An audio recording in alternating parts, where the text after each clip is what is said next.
Parce que quand tu mets un commentaire pour m'insulter ma grand-mère, bah tu as quand même commenté en fait. Tu génères du clic en fait sur la page. Donc en fait c'est le mec qui vient m'insulter qui finalement génère le fait qu'on organise des événements. En fait les gens sont bêtes parfois, vas-y viens je vais te le dire, les gens ils sont complètement teubés tu vois. Le gars ne sait même pas que je manage des gars qui sont à l'UFC, qui sont dans le top 10. Moi en fait pour être honnête avec toi Denis, j'ai vu une opportunité business tout simplement. Je regrette pas le show, je regrette même pas les bouteilles ou les micros lancés. Ce que je regrette c'est les insultes. J'aurais aimé que ça n'arrive pas. Si on met tout ça de côté, bah, on a obtenu ce qu'on voulait. Là où c'est plus compliqué en fait c'est quand des gens du milieu du MMA font semblant de ne pas comprendre. Moi j'ai fait 12 ans de charbon aujourd'hui qui mérite d'être récompensé par le fait de générer de l'argent. Et aujourd'hui ce temps est venu et j'ai pas honte de le dire et c'est ce que j'essaie de faire. J'assume ce que j'ai créé. Je savais en créant ça que j'allais provoquer un raz-de-marée. Je l'assume, je le regrette pas et je suis plutôt content des choses qui arrivent très prochainement. Les amis, bienvenue dans cette interview exclusive en direct de Dubaï. Alors, on ne va pas vous expliquer ici pourquoi on est à Dubaï. C'est le sujet d'un autre reportage qui arrive très vite sur la chaîne. Mais on est en compagnie de monsieur Guillaume Pelletier, fondateur manager de la BTT. Comment ça va Guillaume? Ça va très bien, merci beaucoup. C'est moi qui ai le plaisir d'être en ta compagnie. Encore une fois, merci beaucoup de nous avoir sur ce projet. Ah, mais c'est toi qui me ramène dans un tel cadre. Vous le voyez derrière, superbe mosquée, Burj Khalifa, les bâtiments. Dans un super cadre pour parler d'un événement qui a défrayé la chronique. Vous l'avez compris dans le titre. On va revenir sur en partie cette conférence de presse de l'IFC2 qui a fait beaucoup parler, mais aussi globalement sur cette organisation. Déjà pour remettre dans le contexte, est-ce que toi tu peux expliquer ce que c'est et comment t'es venue l'idée de créer ça? L'idée est venue de Sebi Dadi, qui a été coaché par Ilyes Djiroun, un combattant qui est managé par la BTT, avec qui j'ai une relation fraternelle depuis des années, et qui me contacte en août 2024 pour me dire que Sebi Dadi s'est mis au MMA, qu'il aimerait combattre et que potentiellement il y aurait un truc intéressant à faire avec lui. Moi, venant d'un vieux pays d'Europe de l'Est, j'étais très éloigné du milieu de la télé-réalité. Je connaissais même pas les acteurs de la télé-réalité pour être honnête. Je me suis un petit peu renseigné. Sebi Dadi est venu me voir sur un événement sur lequel j'étais le matchmaker, le Kingdom à l'époque. On a discuté, on a sympathisé, je l'ai trouvé très sympathique, je l'ai trouvé très impliqué dans le projet de combattre. Ilyes, en qui j'ai une confiance absolument aveugle, me disait qu'il s'entraîne très sérieusement et qu'il serait prêt si on devait le faire combattre. Moi, en fait, pour être honnête avec toi, Denis, j'ai vu une opportunité business, tout simplement. Il y a en fait effectivement le travail que je fais tous les jours. Je suis le manager de combattants professionnels, le représentant de la BTT, on a des combattants à l'UFC, etc. Et de l'autre côté, on ne peut pas reprocher à quelqu'un de faire aussi du business. Et ce que je fais avec eux, c'est du business. Justement, tu dis que toi, tu as vu l'opportunité business. Est-ce qu'à ce moment-là, tu penses aux répercussions que ça peut avoir, forcément aux critiques que tu vas recevoir? Alors, j'ai pas envie de faire le naïf et de dire ouais, le monde est méchant. Tu vois, alors effectivement, je m'en doutais qu'effectivement, ça allait faire parler les gens. Pour être honnête avec toi, comme j'étais très loin du milieu de la télé-réalité, je ne m'attendais pas à autant de haine. C'est vrai que pour le coup, les mecs de la télé-réalité sont totalement détestés, à juste titre pour certains, moins pour d'autres. J'ai cru comprendre qu'il y a eu des histoires d'antan, des escroqueries, etc. que je ne valide pas du tout. Et si effectivement, aujourd'hui, il y a des gens qui leur en veulent pour ça, moi, je n'ai pas mon mot à dire. Maintenant, comme je t'ai dit, moi, c'était vraiment purement business quand j'ai commencé à travailler, à développer ce projet. Je ne le regrette pas du tout. Même si aujourd'hui, clairement, ça crée débat. Ça crée débat. Il y a du pour, il y a du contre. Il y a peut-être même plus de contre que de pour. Mais voilà, encore une fois, c'est du business. Je suis d'accord avec toi. Et voilà, je le fais comme un entrepreneur, comme quelqu'un qui a une société à faire tourner. Et j'en suis très content. Tu as parlé de Sebi Dadi. On va dire c'est celui qui a lancé l'organisation. Concrètement, c'est le combattant qui est grâce à qui l'IFC, ou peut-être à cause de qui l'IFC existe. On l'a vu l'année dernière sur le camp d'entraînement à Casablanca. Bon, il était encore débutant à ce moment-là. Il était mauvais, viens on se dit la vérité, il était mauvais. Ouais, voilà, il venait de commencer concrètement. Et moi, j'étais là, je le filmais. Il était encore dans ce truc de dès qu'il y a la caméra, tu sais, il joue un rôle ou quoi. Là, aujourd'hui, je le vois à Dubaï 8 mois plus tard. Il est piqué par ça, par le MMA, et il n'est vraiment pas dégueulasse concrètement. Bien sûr, alors vraiment pour moi, Sebi Dadi, c'est un sujet à part. des influenceurs. Parce que d'un côté, il y a lui, mais qui s'entraîne réellement. Vraiment, il a été piqué par le MMA, c'est devenu une passion pour lui. Et tu l'as vu, hein, son niveau, il a totalement changé. Et il a un petit niveau amateur qui est très correct. Et c'est pas dégueu que de retrouver un mec de ce niveau sur des petites compètes amateurs pour des mecs qui commencent, etc.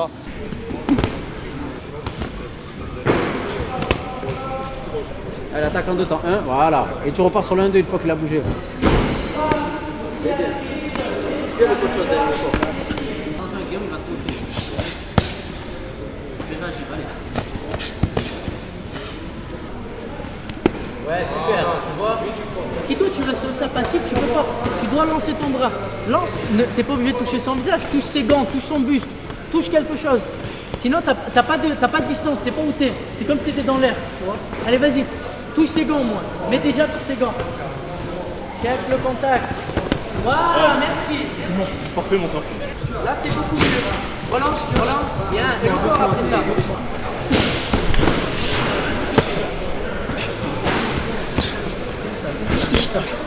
Allez, on va sauter. Voilà, c'est ça. Super. Va le dos. On va chercher le dos. Passe de la jambe, super. Ouais. Le dos. Voilà, la position, c'est bon. Donc lui, j'ai envie de le mettre à part. Donc il y a lui d'un côté qui s'entraîne très sérieusement et les autres qui s'entraînent uniquement pour le combat à venir. Donc ça, je peux comprendre que ce soit deux choses totalement différentes. Maintenant, si on veut se focus sur Sebi, bah, tu as vu l'évolution, tu as vu la progression. On m'accusait de bluff à l'époque quand on avait fait une interview, toi et moi, à Casa dans un escalier, comme quoi je le survendais et comme quoi ce serait un projet qui allait s'éteindre le lendemain de l'événement. Et là, tu as vu, on est 6 mois plus tard. Il s'entraîne toujours, il a progressé, il commence à acquérir du niveau et pourquoi pas, ça pourrait l'emmener, alors je ne vais pas dire très loin, mais est-ce que ce ne serait pas un projet de vie pour lui qui va l'emmener plus loin que l'IFC?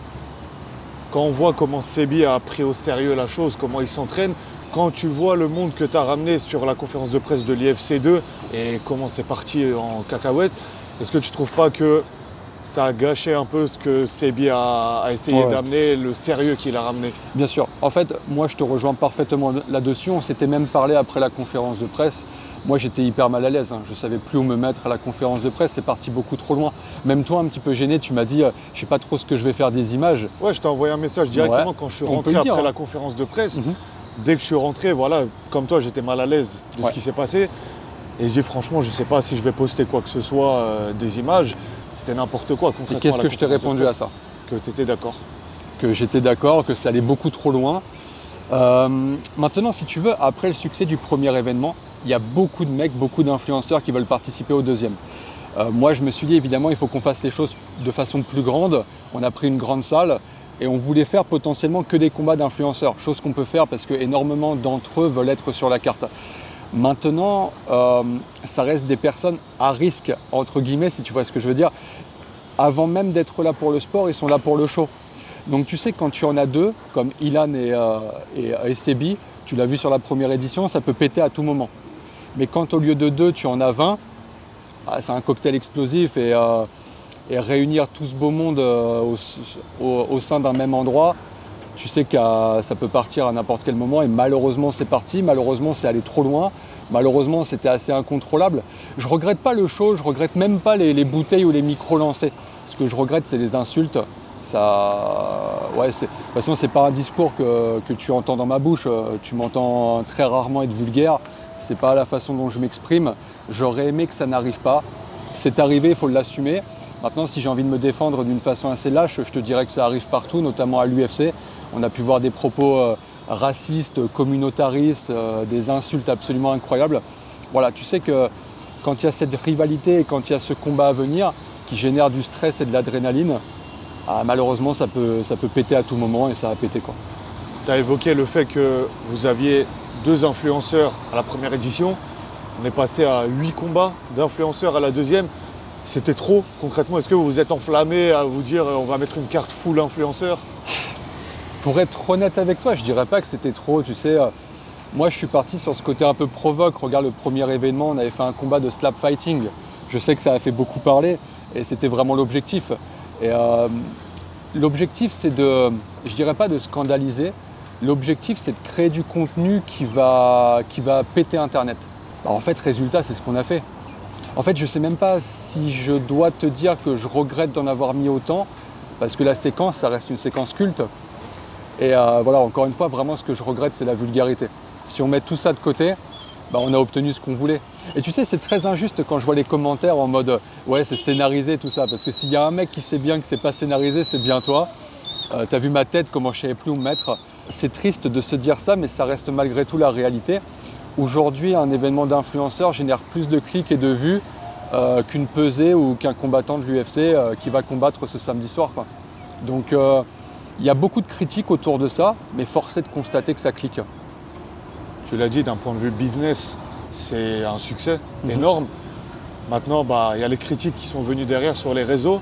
Et honnêtement, toi-même, tu es venu m'en parler en sachant qu'il y a eu beaucoup de phases durant tes 12 années de management où tu as été critiqué. Et là, pour le coup, j'ai senti que c'était quand même beaucoup. C'était peut-être trop. Comment tu as vécu toute cette vague de critiques ? Pour le coup, effectivement, je ne m'attendais pas autant que ça. Comme je t'ai dit, je ne veux pas faire la pleureuse aujourd'hui, je ne veux pas faire le naïf. Je savais que ça allait arriver. Mais là, c'est clairement un degré bien au-dessus de ce que j'avais imaginé. Maintenant, encore une fois, j'étais quand même préparé. Les gens, malheureusement, m'ont préparé depuis quelques années. Le fan de MMA ou de sport en général, de toute façon, a toujours son mot à dire. Ça fait partie du jeu, il faut l'accepter. Il faut prendre beaucoup de recul aussi par rapport à ça, parce que tu sais, je vois certains commentaires parfois, ils sont un peu drôles, tu vois, les mecs racontent absolument n'importe quoi, ne connaissent pas les tenants, les aboutissants. Donc en fait, je pense encore une fois, il faut prendre du recul par rapport au réseau. C'est aussi la raison pour laquelle je fais très peu d'apparitions médiatiques maintenant, je m'expose moins, je me montre moins. Du coup, je me rends moins objet aux critiques, etc. Oui, c'est dur, oui, il faut l'assumer, mais aujourd'hui, je suis prêt. Là où c'est plus compliqué, en fait, c'est quand des gens du milieu du MMA font semblant de ne pas comprendre. Encore une fois, moi, comme je te l'ai dit, moi, j'enfile des costumes. En fait, c'est-à-dire que quand je fais l'IFC, j'enfile un costume de promoteur de MMA pour les influenceurs, pour faire du clic, pour faire des vues. Et c'est clairement ce qu'on génère. Je te montrerai les statistiques de la page IFC, c'est absolument affolant.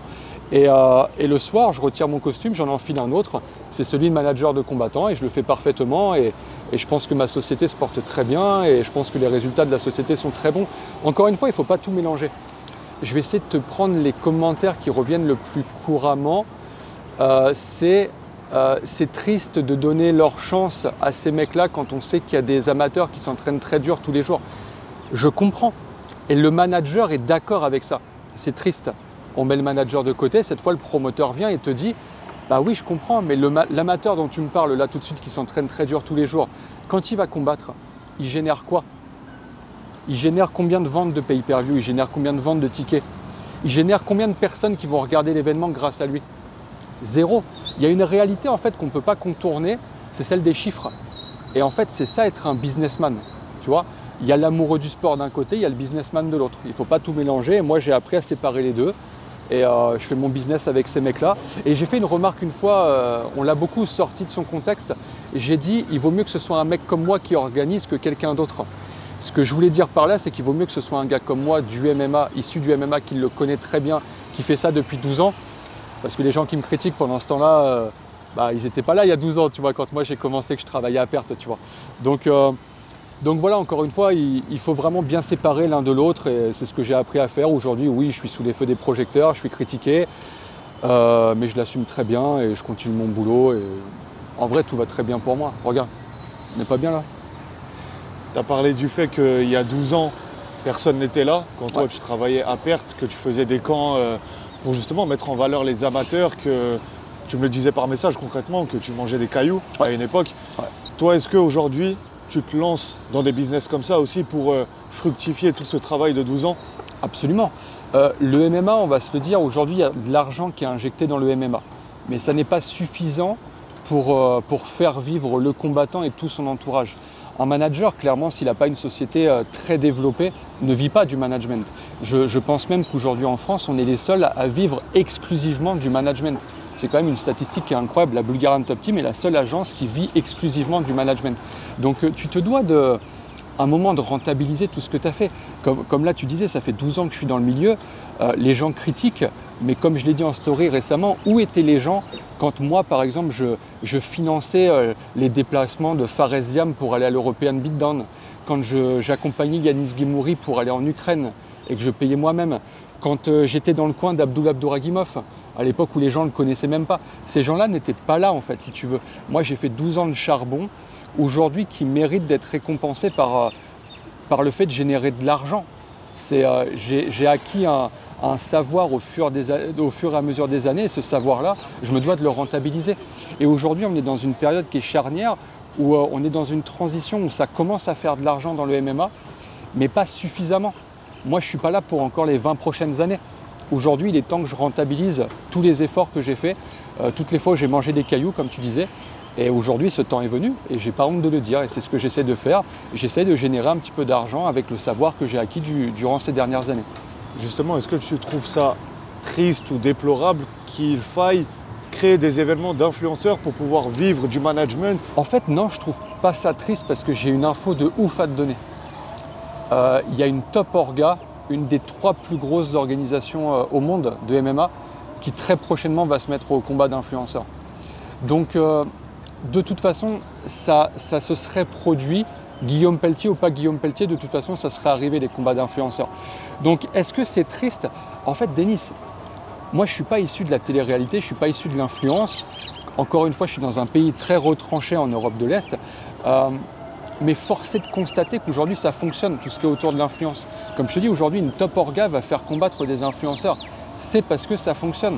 Donc, on peut dire, moi, ça ne me plaît pas dans le fond, mais les premiers fautifs, finalement, sont les gens qui cliquent. Parce que quand tu mets un commentaire pour m'insulter ma grand-mère, tu as quand même commenté, en fait. Tu génères du clic, en fait, sur la page. Tu comprends, c'est le cercle vicieux qui fait que... Donc, en fait, c'est le mec qui vient m'insulter qui finalement génère le fait qu'on organise des événements, parce qu'on crée des réactions. Tu as vu, c'est un jeu qui est complètement ouf, finalement. Tu disais qu'une des top 3 orgas mondiales va s'y mettre. Est-ce que tu penses que ça peut devenir courant dans les prochaines années et au final, tu serais le précurseur de ça? Je pense que ça va le devenir. Ton mot est juste. Je m'étais dit qu'à un moment, si on allait parler de l'influence, il fallait que j'arrive à glisser le fait que j'étais précurseur dans la phrase, donc tu l'as fait avant moi. Ouais, clairement, clairement. Là, tu vas voir en Europe de l'Ouest, et notamment en France, très prochainement, il y aura beaucoup de combats d'influenceurs. Je crois même que le président, que j'aime beaucoup d'ailleurs, du PEF, Sweb Bouafia, en avait parlé dans une interview où il disait « On a vu que ça a fonctionné, les combats d'influenceurs, on va le faire très prochainement ». Je crois qu'il avait essayé avec un combat de gladiateur, tu sais, de sortir un petit peu du cadre habituel, avec plus ou moins de succès. Mais aujourd'hui, on se doit d'enrichir le sport, c'est-à-dire de le faire bouger, de le faire évoluer. Et c'est en constante évolution. Et aujourd'hui, ce type de combat est quelque chose qui va se reproduire très régulièrement, c'est certain. À la manière d'un Jake Paul aux États-Unis, nous on a notre Sebi Daddy national. T'as vu, c'est complètement ouf. Jake Paul, quand il est arrivé il y a 5 ans, tout le monde l'a critiqué, tout le monde s'est moqué de lui. Et 4 ans plus tard, on est obligé de dire qu'il fight. Malgré tout, c'est devenu un fighter. Donc j'espère que Sebi va pouvoir tenir sur la route. Ça, c'est vraiment un défi pour moi. Il est bien parti, hein, franchement. Je suis très bien accompagné, en plus avec Ilyes qui s'en occupe très sérieusement, donc je suis très content par rapport à ça. Mais oui, il pourrait me détruire le projet si du jour au lendemain, il décide de s'arrêter. Ça, c'est clair. Donc j'ai vraiment besoin qu'il montre l'exemple et qu'il soit un clown pour les gens, un clown devenu combattant. Ça, c'est clairement un objectif pour moi et si j'arrive à le réaliser, je serai content.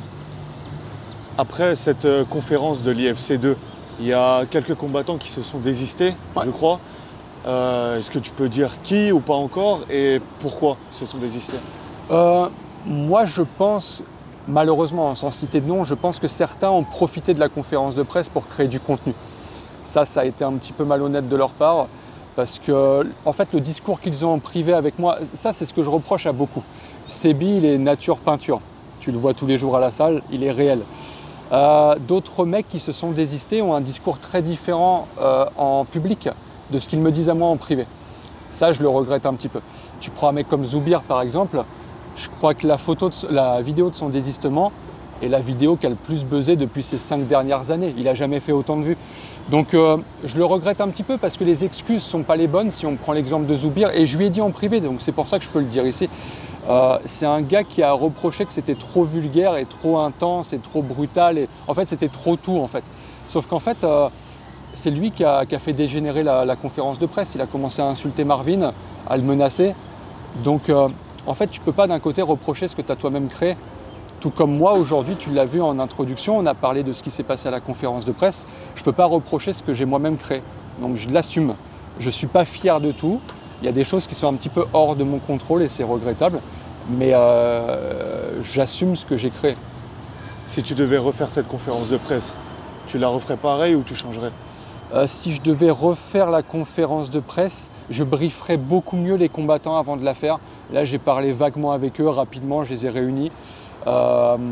Peut-être que mon message n'a pas été suffisamment bien entendu et surtout je laisserai personne me couper la parole ou prendre le lead durant la conférence de presse parce que c'est ce qui a fait péter le truc.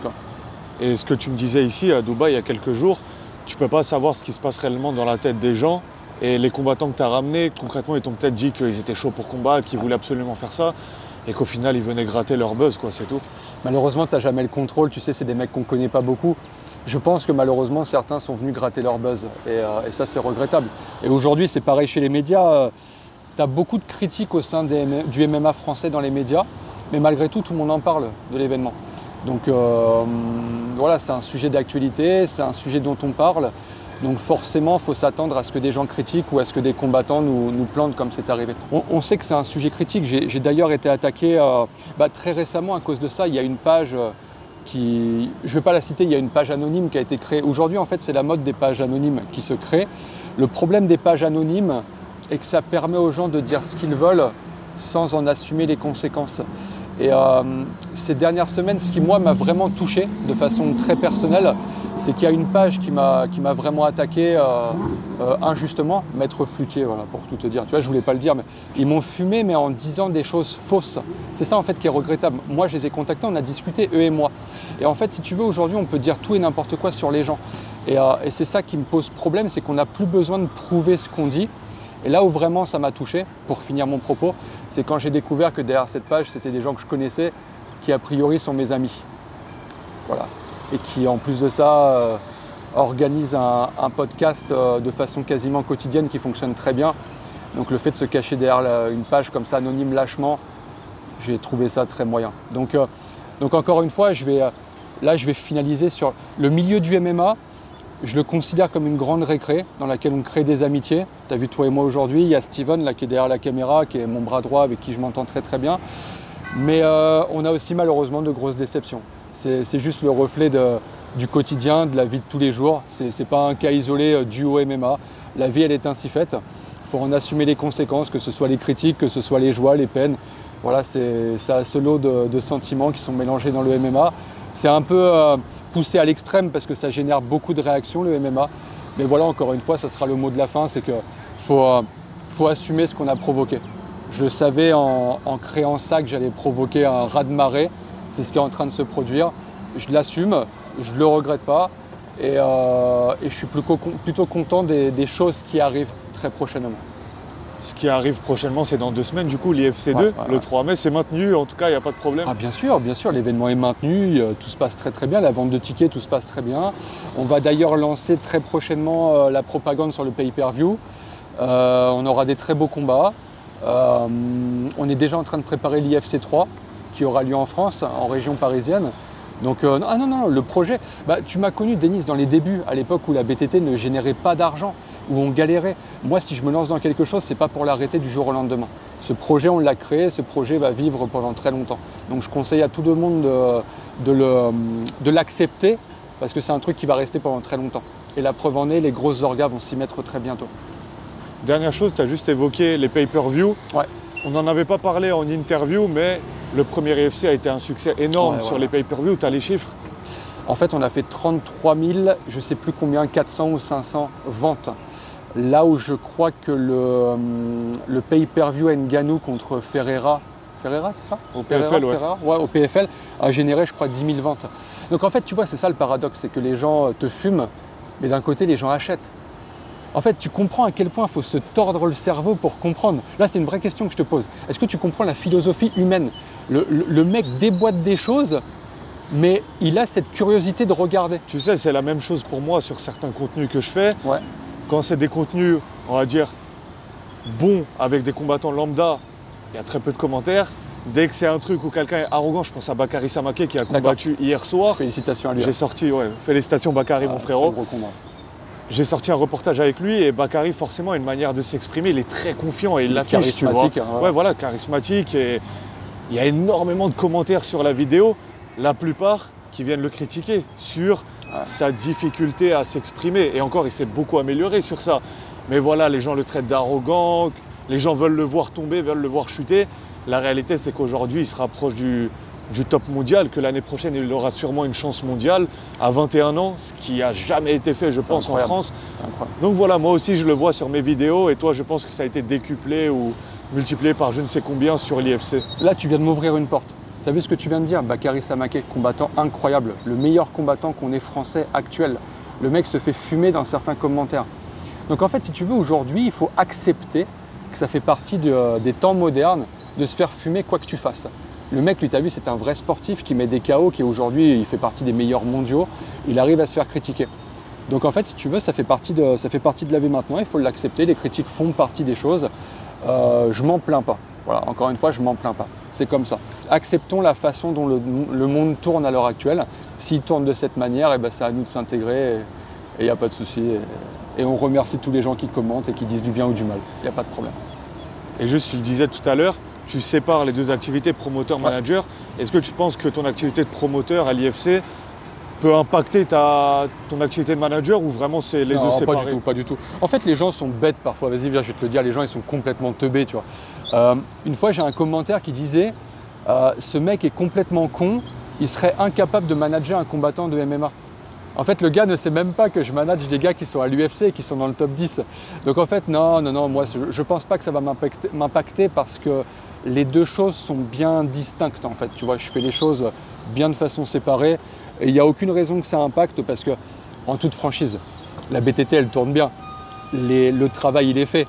Les résultats sont très bons. Donc non, ça ne viendra pas impacter ma vie de tous les jours et mon travail de manager, pas du tout.